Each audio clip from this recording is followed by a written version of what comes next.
We're going to spend a little bit of time here talking about the use of PAYS for prevention planning, because in addition to using your PAYS data to increase awareness of the strengths and challenges in your community or school, this is another way that we think the PAYS can be a really valuable tool. Now, Communities That Care is a model that's been used at a community level for prevention planning, and it's just one example where PAYS can really, I think, play a key role. And I'm not going to get into the details of kind of this specific model, but just to highlight that the PAYS is a useful tool for kind of strategically identifying some priorities at a community level and making some decisions about prevention planning. It can really help us point to the specific areas in a community where there are some needs and target resources accordingly.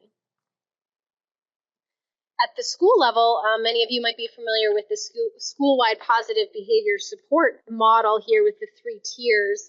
And this can also serve as another example of how PAYS can be useful in prevention planning.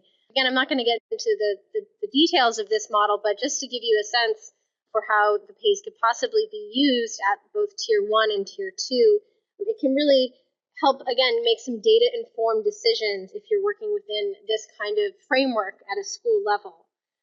What I will do next, though, is to walk you through some actual example data from the Anytown report again so that we can see how PAYS might inform decisions about prevention planning. But I did just want to show you both the CTC model and the positive behavior support model to give you a little bit of context as we talk through these specific data examples, because there are these frameworks that I think many of you are aware of that you might be able to place it in context when you're thinking about the data that we show next, kind of how they can be used to inform these 2 different frameworks. This data here was taken again from the Anytown 2011 report. These tables specifically were taken from the new school climate and safety section on page 11 of the report. The blue table here shows the percent of youth that reported violence or drugs on school property in the past year for the Anytown School District. So again, the blue is representing the local data. And then we have kind of the same data, but at the state level here in the orange. And basically what you're seeing here is across all grades, a greater proportion of the Anytown kids are reporting being threatened to be hit or beat up, or actually being attacked or beat up. Now, this obviously is a type of behavior at a school level that is, of course, cause for concern and may lead this school district to say, what can we do to reduce this problem? Is there a prevention program that may help? And then the next question might be, well, how do we pick the right one? The data here are pretty clear. It does show across all grades. If you look across 6th grade, 8th grade, 10th, and 12th grade, you can see that the average for the Anytown district is higher than the state average. So it might cue some school district administrator to think, well, what's going on at our school that is not necessarily happening at a state level that's resulting in this? And so you might take some action potentially based on this data.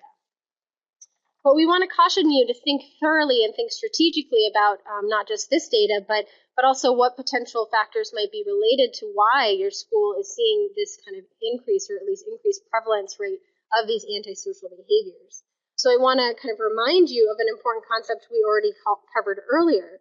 The Anytown School District is interested in addressing violence in school, or maybe more generally delinquency, but there are several different pathways that research says lead to that one outcome. So keeping this concept in mind as we discuss the options Anytown might have in terms of selecting a prevention program to address delinquency is an important thing. So this picture here shows the logic model for one prevention program that is aimed at reducing delinquent or antisocial behavior, which of course includes school violence.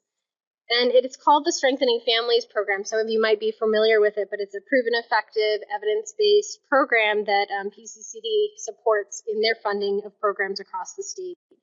As you can see, though, this program consists of parent, youth, and family sessions, and it's been proven to be effective at improving parenting skills, youth and family skills, and also family relationships as a means to reduce youth antisocial behavior.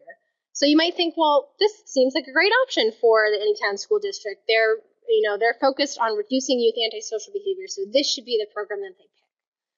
But another program out there is called the Olweus Bullying Prevention Program, And it also similarly is aimed at reducing delinquent and antisocial behaviors. But as you can see, it takes a very different approach as compared to the Strengthening Families program. It focuses on the broader school, classroom, and community levels as opposed to the family. So this too seems like a great option for any town school district. So the question really is, how are they going to choose? And I'm going to hand it over to Stephanie to talk a little bit more about what factors might influence their decision of choosing a specific program to address youth antisocial behavior.